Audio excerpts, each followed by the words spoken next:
Well, ladies and gents, here we are once again with the glorious uprising of the notorious series of Disney's Amphibia. I felt like an entire year, but nah, we good. It's only been approximately 113 days since we were blessed with an episode, which if anything means that we waited longer for the Owl House's return the most. Because we waited 218 days for that one's arrival, and that's not including the fact that it had to be downsized to a mere 2 1/2 of a season. But hey, at least it more than likely won't be ending at a low bar, because it sounds like the crew were given the details of what were going to happen to the show ahead of time, so I'm expecting a good finale, all things considered. Oh, but back to the matter at hand. I would be remiss to not mention that doing these analysis videos would be quite difficult to do right on the dot consistently. However, I will be focused on the main chunks of the episodes for both shows rather than getting into each and every detail of them. I'm a man of class, you see. I'd rather take quality over quantity any time of the day. And so with all that being said, please do take the time to enjoy the video, give it a like if you do, and let's roll that introduction.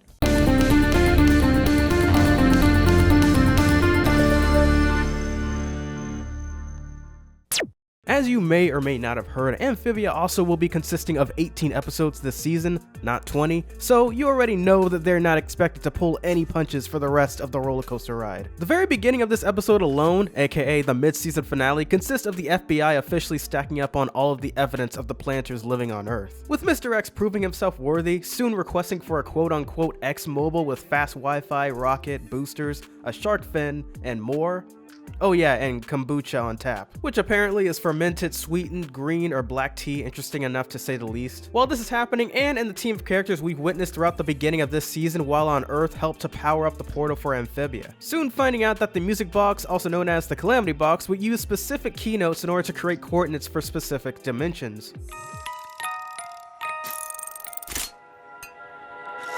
The portal tune for Amphibia's dimension sounds eerily similar to the Gravity Falls theme, which may or may not have been a subtle reference or a coincidence. I think it was...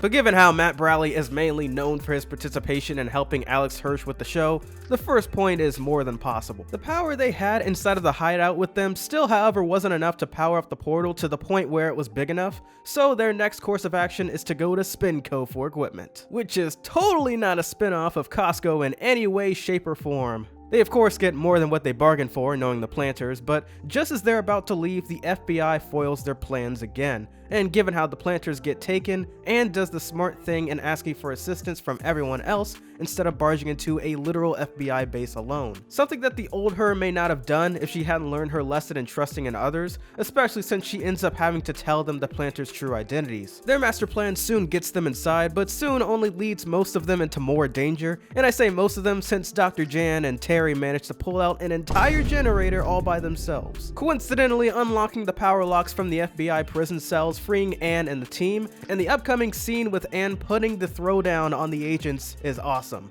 Not only because she's dusting these trained officers with a light-up plastic saber, but because of the theater-like background music and because Disney owns Lucasfilms. You know, despite the fact that the newer films' fight sequences are lacking, but God did I miss this show's jokes. Let me out! Let me out! Let me out! Let me out! It says pull, dude. The Great Escape eventually leads to a chase back to the hideout, of course.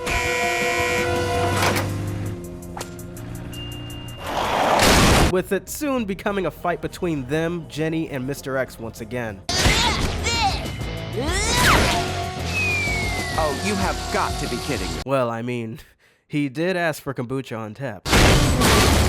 Before they attempt to start up the portal once again, Anne finally confronts her parents saying her goodbyes, to which they soon give her a book bag filled with food, snacks, tennis balls, potentially a journal because they may be aware of Anne writing in one, portable phone charger so that way her battery life won't be dying and so she won't have to charge it in other ways, a second pair of her kicks, and a photo of her family to remember them by. And though they temporarily make it out of the FBI's clutches, Mr.X managed to still tag their escape vehicle so that they could be tracked. And to make matters worse, the team ends up discovering how the power given clearly was not enough, as it barely opens up another inch despite having twice the amount of power suggested. Momentarily, it doesn't take much longer before the FBI agents crash the party again and make their way to surrounding everyone else inside. And okay, I know that the SpongeBob reference was a joke I was making, but my god, the clapping makes me think of it deeply. Can make me anything more than what I really am inside. A kid. That's great. Now get back against the wall. But that's okay! What? What's going on? And however, through the power of believing in herself and standing up for what's right, controls her abilities to the point of not only powering up the portal, but by slicing an avocado in half. And the avocado being sliced is even more significant in this particular scene, given how we become accustomed to Anne just going full throttle with her power usage instead of, like what we see here, is of her concentrating to condense her powers, rather than using it up all in one mighty blow. It also gets you to think just exactly how powerful can Anne, Marcy, and Sasha become if they weren't so powerless from the temple quest draining each of them experienced. Because remember, though Anne technically didn't have all of her powers taken, most of it was, and yet here she is with this much energy to spare. And so, the glorious episode concludes with Mr. X realizing that he stalked and kidnapped a bunch of people for the sake of a governmental experiment, and Anne and the gang witnessing the catastrophic aftermath of Andrus' takeover from the previous episode's cliffhanger. And now, the very next episode consists of Anne being commanded as the new leader of Wartwood's resistance, which even states that she doesn't end up being very good at doing so. It's only sensible to predict that Sasha will instead remain to be the leader, considering how she clearly is the toughest and most assertive of them all, and is predominantly known for her help in the Toads uprising back in season 1. Plus, this would be a great way for Sasha to contribute to the people of Wartwood despite Anne's return. But well, ladies and gentlemen, with all that beautifully being said, that was today's video. Give this thing a like if you enjoyed, subscribe if you haven't, and I should see you all in the next video. Peace!